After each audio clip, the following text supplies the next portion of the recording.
Giovanni, the very first Pokemon evil crime boss lord and the ground-type gym leader in the franchise, and even though there are mystery eggs based on his whereabouts in Sword and Shield, his Pokemon journey is rather unknown from Generation 2.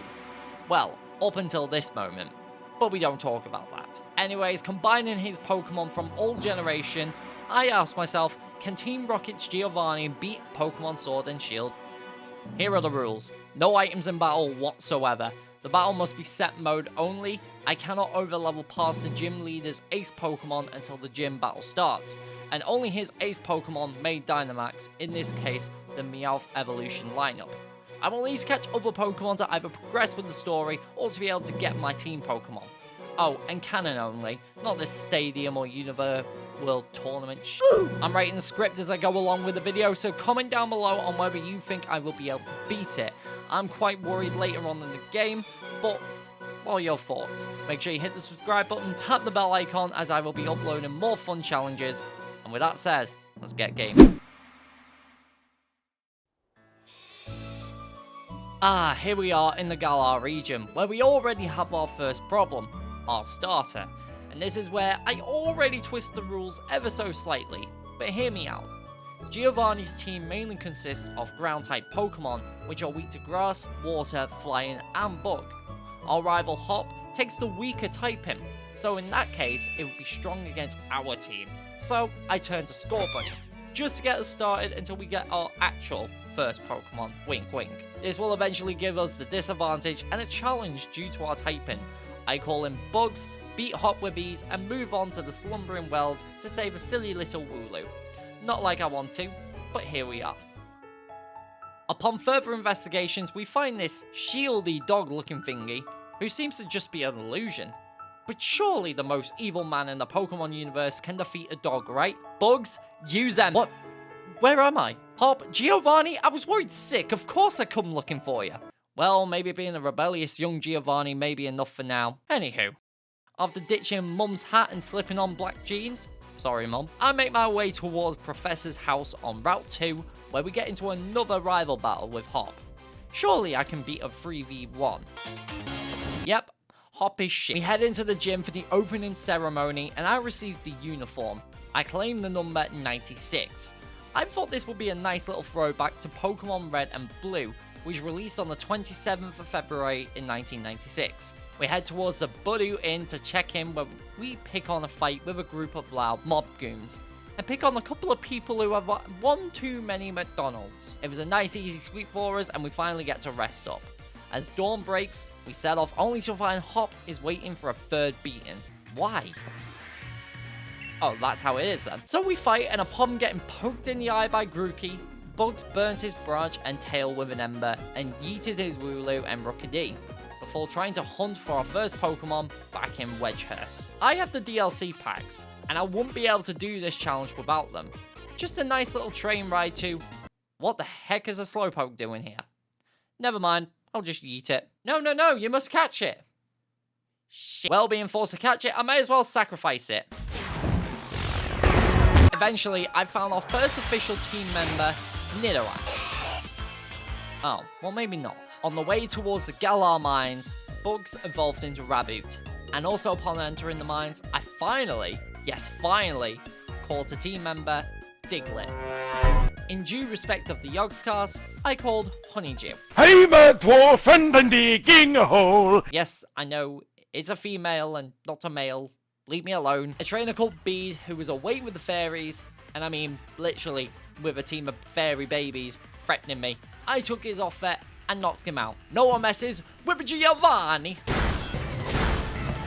Upon entering Route 5, I found our second team member, Meowth. Meowth, that's right. Well, technically. Whereas this is not the Kanto Meowth we all know and well from Team Rocket, there is someone willing to trade for a Galar one, our Court Meowth. With technically two members, we're ready for our first gym battle in Turfield. Bugs won't be taking part as one, he is sadly one level higher than Milo's ace Pokemon, and second of all, he's not part of Giovanni's team. Before we do that, a little boy was happy enough to trade Meowths. He took the Galarian Steel type, whereas now I have the OG one, which I would name after one of my cats, Gizmo. Really? You you want to really know how the first gym went? Not great. At all. I'm actually quite nervous for the rest of the challenge now. It isn't going to be fun, but I gave it a try, and we actually did quite well with Glossifer, and with 2 sludge bombs and a poison stays condition. I'll take that any day.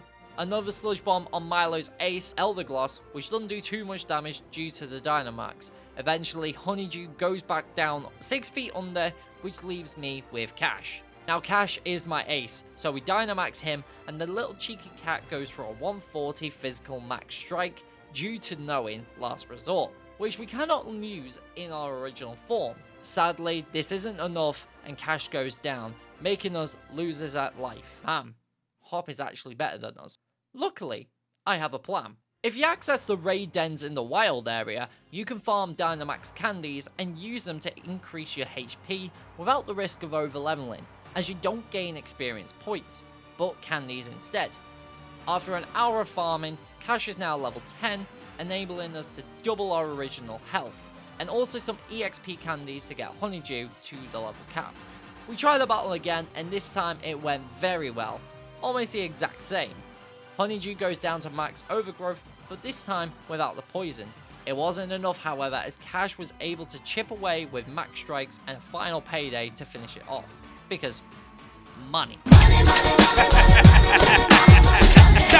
I didn't actually think we'd be able to beat it, but we managed to secure the first badge. But this one wasn't what I was worried about. 2 obese loud men were up to no good, taking it out on a poor scientist with a bike. Giovanni here to save the day. Just kidding. I only want to steal the bike myself. I took them out, but only barely, as I was paralyzed for 4 turns in a row. I don't think I could get any more unlucky. They scamper, and I nick the bike. Hoping to make the lost time, I hurry onward, only to be stopped 5 meters down the bridge by Hop, who urged for another fight. Any guesses how that went? Yeah, not great. Second try, and I just scrape a victory, only with a lot of flinching from spamming Bite. I was getting extremely close to the new level cap of 24, so now I have to be careful. At long last, we arrived in Hullbury, and my nerves got even worse when not only we bumped into a flash mob on Rose, but this is home to the water gym, which is strong against my mole and my ninja rabbit. Oh well. At least this half-dressed geezer congratulates me for the pain and suffering I had to go through. Seriously, I had to get my partner to give me a massage just to calm me down, before meeting up with Nessa at the lighthouse. Oh, so you're a trainer endorsed by the champion himself. You're famous for losing and being a failure. Thank you. Like I needed to hear it, you silly bitch. But she's not wrong. Yeah, I couldn't be bothered after this one. 2 crits in a row and a kitten with no decent moves against her Dreadmore. Yeah, this one's going to be tough. With this in mind, I have one idea. After a lot of research and plotting, Honeydew learns Earthquake, and Cash learns Seed Bomb. This will be perfect. Earthquake deals 100 damage compared to Bulldoze, which is 60, and the base Diglett stats this low level should help a lot. Plus, our biting friend is 4 times weak to Grass, which is perfect. Even with the base 90 defense, this should dent. My best option is to leave with Meowth, but before we battle, you should join my Discord server in the description down below. It's very new, but you can get involved with advice and guidance to beat crazy challenges like this one. Thank you, Discord Professor, I owe you one. My odds of winning this are very low. Goldeen has agility, which will make it quicker than Honeydew, so I tank my way through, getting a beating along the way. Arrokuda is next, taking it out swiftly with an Aqua Jet. Next up was... wait, where's Bugs? It turns out I forgot to bring him. If I didn't have Bugs for this would have been impossible. A couple of kicks later, and Arrokuda reaches the bottom reef, forcing Nessa into her ace, Dreadnought. This thing is scary. A high defense and strong typing. Bugs chips away at the dinosaur-looking thing with a couple more kicks, then trips on its last hurdle and falls. It's now up to Meowth and Seed Bomb. I go for the Dynamax and 2 max overgrowths. It sure was a challenge, but we finally managed to beat Nessa after 4 hours. I should have a little more confidence in the upcoming gyms, however. But first, we get halted to the chairman's assistant, who insists on eating Dreadnought's remains at the fish restaurant, which I didn't want. I've seen enough fish for one day. He goes on about Dynamaxing while daydream and plot to conquer Galar.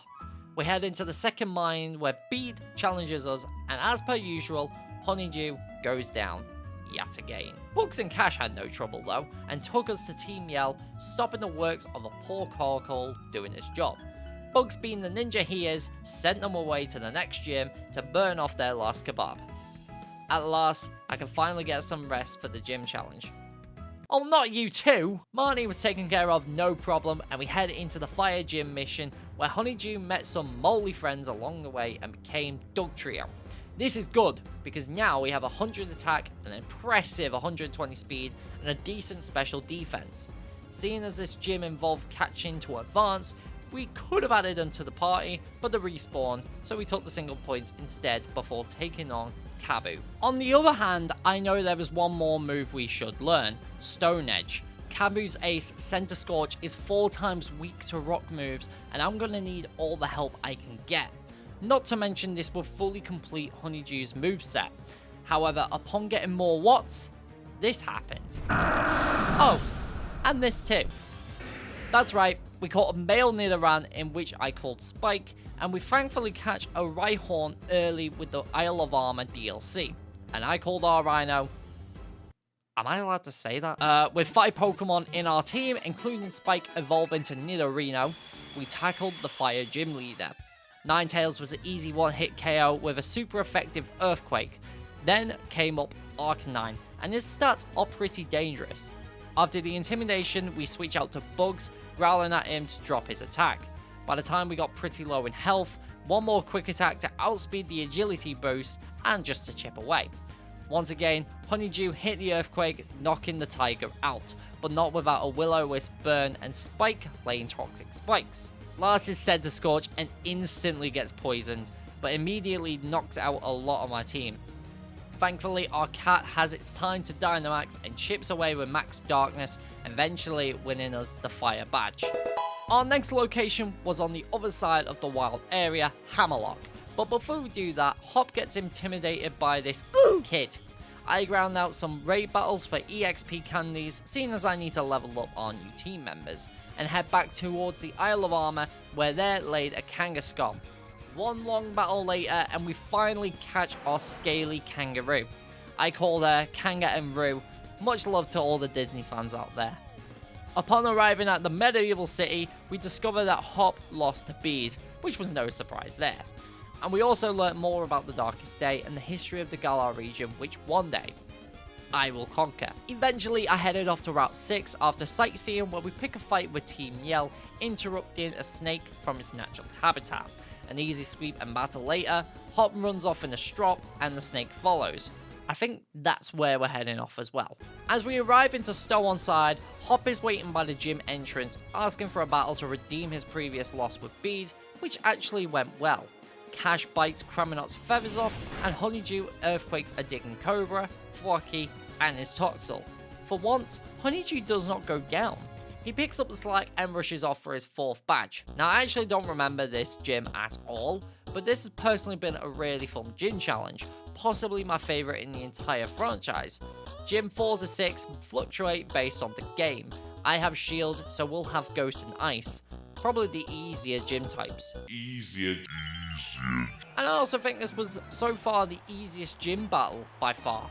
I send out Kanga and Roo first and chip away with Bite to bring Yamask down. The same goes for Dead Doll Pikachu after setting up a Focus Energy. We barely hang on, but Mimikyu goes down. Another bite results in a flinch and Cursler's weak armor activated. It goes down after a second critical hit bite.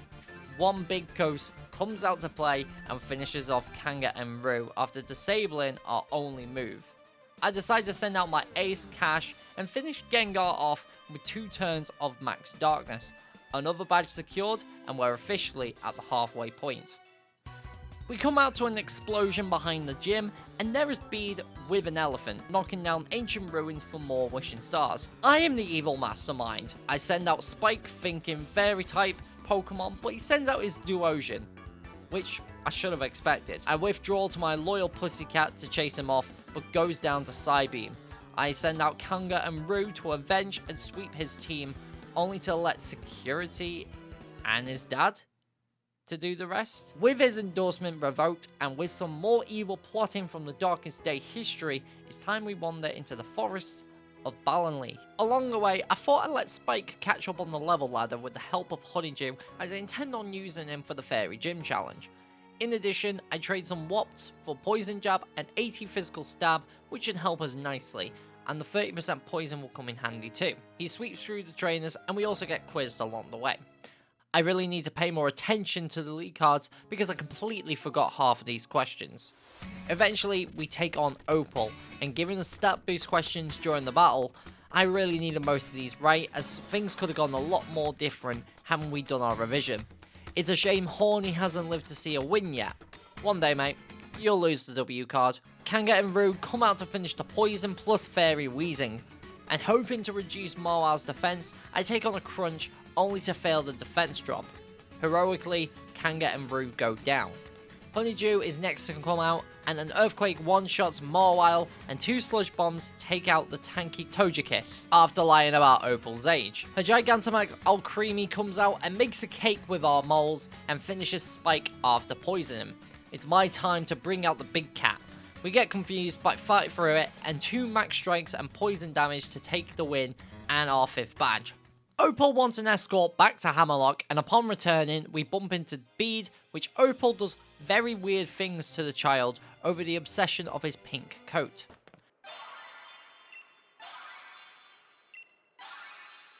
Anyways, with that said, it's time we head east towards the ice town, Circhester. This one I'm not looking for one specific Pokemon of Melanie, Lapras. Even so, any ice type is a threat, so I need to tread carefully. During this time, I made a crucial mistake and decided to evolve Spike to Nidoking, giving us a Poison Ground dual type him. One Stone Edge takes out the Frostmoth, and a critical hit on the Darmanitan. I could not have gotten any more lucky. SQ comes out, and I want to activate the Ice Face to lower defenses. Once it's out, I decided to go for another Earthquake, but it outspeeds us, taking Honeydew down with Freeze Dry.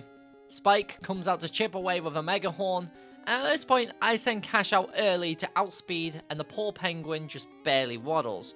One little payday to take Pingu out. I decided to sacrifice Horny just to waste a Dynamax turn and a dig from Kanga and Rue to stall time. She retaliates with a G-Max Resonance and I stall even more time, initiating the Focus Energy to pray for a critical dig.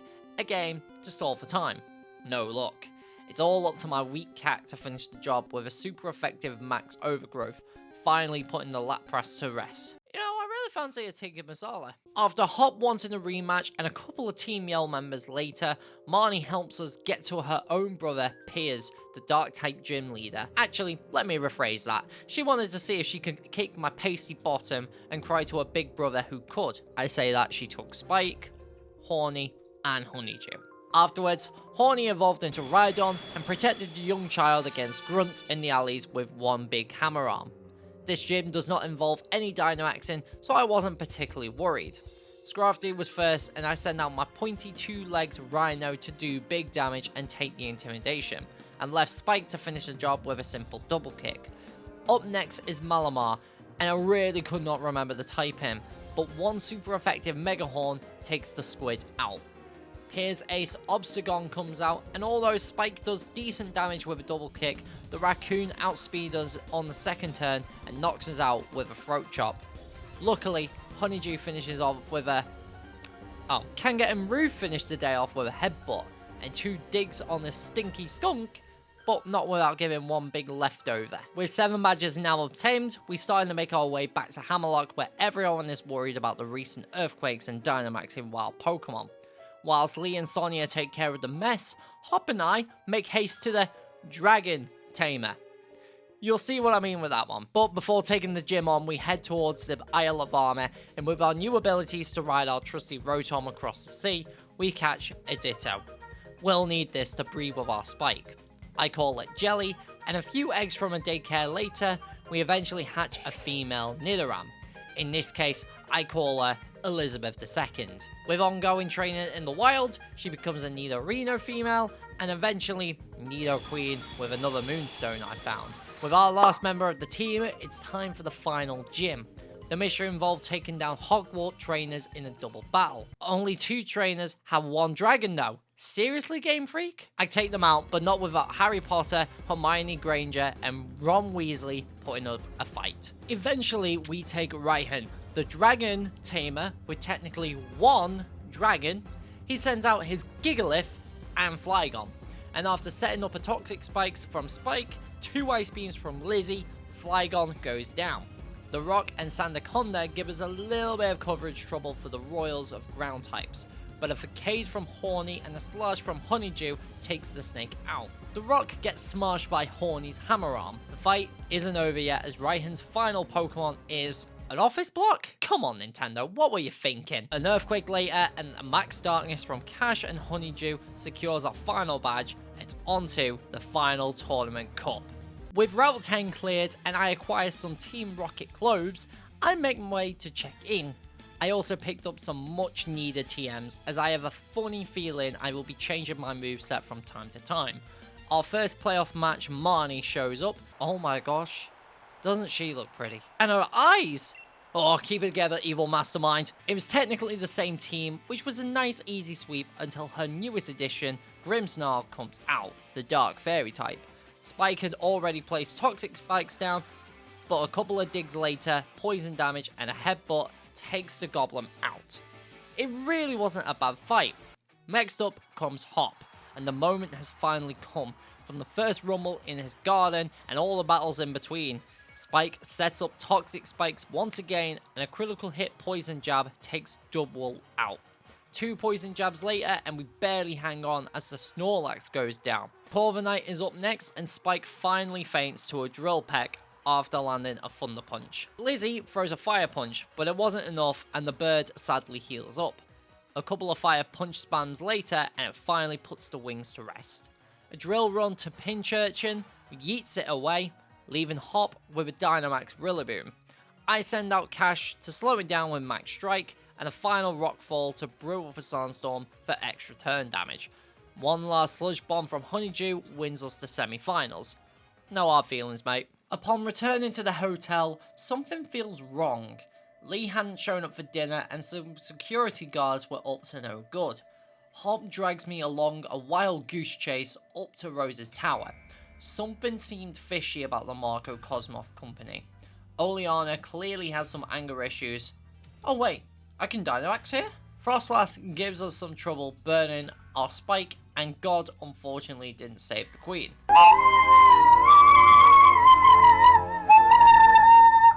But a smackdown from Horny takes it out. Hermalock is another big wall, with super effective typing against my team, Aqua Ring and Recover. Thankfully, a strong physical attack Earthquake brings Hermalock down, and a Sludge Bomb does decent damage on Serena. 2 headbutts from Kanga and Rue eventually take her down, and a dig to finish off Salazzle. However, because Salazzle was poison, we lost our Toxic Spikes. She sends out her Gigantamax garbage bag, and after decent damage from another dig, she eventually takes us down to the dumps. Cash comes out to put a hole in the tracks with Max Darkness and Strike. That was a little bit closer than I'd like. Rose is very sus to Leon and starts plotting behind his back, ruining the match, and stealing my plans to rule the world. The next morning, the tournament begins. Bede stops us demanding one more match, which I happily take on. His team is quite different now, but nevertheless, it wasn't much trouble, mainly back and forward between each other, but Cash manages to fight through his Gigantamax Hatterini. With that intrusion, it's now time to take on the Pokemon League. First up, oh for God's sake, not this again. Yep, I spent about 6 hours to get past this level. With a little of level grinding and change of moves, we finally managed to fight through. Gliscopod wasn't a great help with emergency exit, and Barraskewda, oh my god, this was the worst Pokemon. I'd happily eat this geezer. Eventually, I had a run where both Pokemon fell in sacrifice of Honeydew. Spike and Queen Elizabeth finished the job with a Thunder Punch on Sea King, and a load of Thunder Punches on this fat bird who used nothing but Roost. With all but the final Dreadnought, it became a little bit easier with Dig to waste off the Gigantamax. Thanks to Kanga and Rue, the silly bit is over and done with. Our second heat was against Alistair. Honestly, this was a lot easier. Though it did change a couple of normal moves to Crunch and Bite to have the type advantage. It went a similar route compared to the gym fight, however with a much different team. Dusknoir was first out and went down to a couple of drill runs simply due to stab and no dark moves for Lizzie. Chandelier is next, takes us out, hits Spike hard, but he hangs on strong and finishes it off. Poltergeist is next and retaliates with a Shadow Ball, and down goes Spike. Kanga and Rue manage to avenge and take out the evolved Cursor with no problem at all, and also the G-Max Gengar. I'm surprised I didn't even need to Dynamax for this match.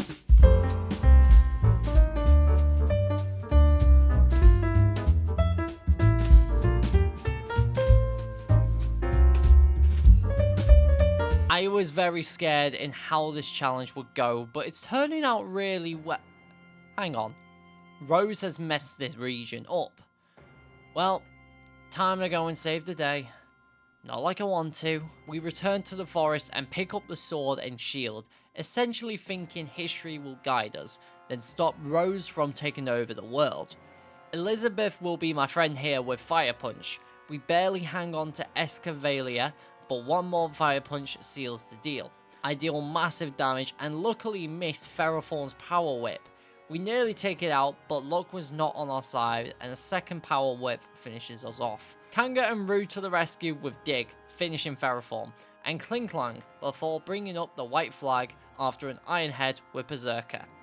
Horny is actually faster, and we finished with a Hammer Arm. His final Pokemon was Copperager, who could also Dynamax. Outspeeds us, and without Kanga and Rue, I'm a little worried. We do decent damage with Hammer Arm, but we're eventually slower, finally going down to a Max Earthquake. With no decent moves left to counteract, I send out Spike to sacrifice Rose's final Dino move. Our loyal friend Cash from the start finishes off the Steel Elephant with Max Starfall, our strongest move. It barely hangs on with 1 HP, but one Swift later seals the deal, and that concludes our battle with Rose. Or has it? Rose released the Darkest Day, also known as Pokemon Eternatus, the Poison Dragon type, and after Leon failing to capture it, we gave it a hustle. But it wasn't long before it evolved to its dangerous Dynamax form, twisting time and space. Hence, it was up to Hop, myself, his Dubwool, 2 K9 units, and my cat, who surprisingly didn't get scared off of them, to take on this disaster. I actually had an idea to bring my evil masterpiece Mewtwo, but yeah, I actually got kicked out of the Max Lair Den in the Crown Tundra. Beggars can't be choosers, it seems. Anyways, the Max Rave fight went on for a good 20 minutes, but we finally steal Rose's Eternatus and put an end to the danger, hoping one day I conquer my own region. And that... oh yeah, Leon. A lot of thought and processing went into this fight, probably about 4 hours of planning how I was going to tackle it. Any final guesses in the comments down below if you think I am going to win, and while you're there, subscribe if you are new. It does help a lot, and I promise to upload more. Aegislash is first up, and I'll lead with Kanga and Rue for one reason. I was expecting a King's Shield, so one focus energy later and we were ready to deal damage. We avoid the Sacred Sword with Dig, but fails to contact, and the attack drops when he goes back to his shield form. After trying again, same result. I switch out to Honeydew, who surprisingly tanks a Sacred Sword and an Earthquake takes it down. Now out comes the biggest threat in Teleon and finishes us off with Snipe Shot after surviving another Earthquake. I send out Cash to finish it with Seed Bomb. Here I decide to Dynamax early to hopefully take Leon's Haxorus out with 2 Max Starfalls without inflicting too much damage from Outrage. His second dragon, Dragapult, comes out to play, another Max Starfall, and a critical hit play rough plays it off. With his weakest Pokemon, Mr. Rhyme, I chip away with Power Gem before finally going down heroically to a Psychic. I send out Horny, barely hanging on after Freeze Dry, and be able to take him down with Smackdown. That was super lucky. Finally, Charizard comes out and finishes off with Max Overgrowth, which is what I wanted. Charizard cannot heal in Max Overgrowth, yet my Pokemon can. I decide to send Kanga and Roo out for Outrage as I cannot attack with Dig. I wanted to go max damage possible now. We managed to get contact with a critical hit Outrage and it takes a good beating. However, we fall as Max Airstream wipes us out. I had to be careful with Elizabeth and Spike as I wanted decent damage. I took out Spike and bring Charizard in the red, initiating the full restore. We get to heal with Max Overgrowth and a critical hit Thunderbolt hits hard. He barely hangs on but knocks down Spike. This is it. Now or never. We hang on with 20 HP and we finally finish off Charizard. And with that said, Giovanni has beaten the Galar region Pokemon League. I never expected this to be this hard, but it comes to show with research, the right moves, and okay, maybe a little bit of luck. Giovanni's team is actually quite strong. With that said, I hope you guys enjoyed the video. Let me know on what other challenges you'd like me to tackle, and I'll see you all in the next one. Until then, check out my main channel. I'll see you soon.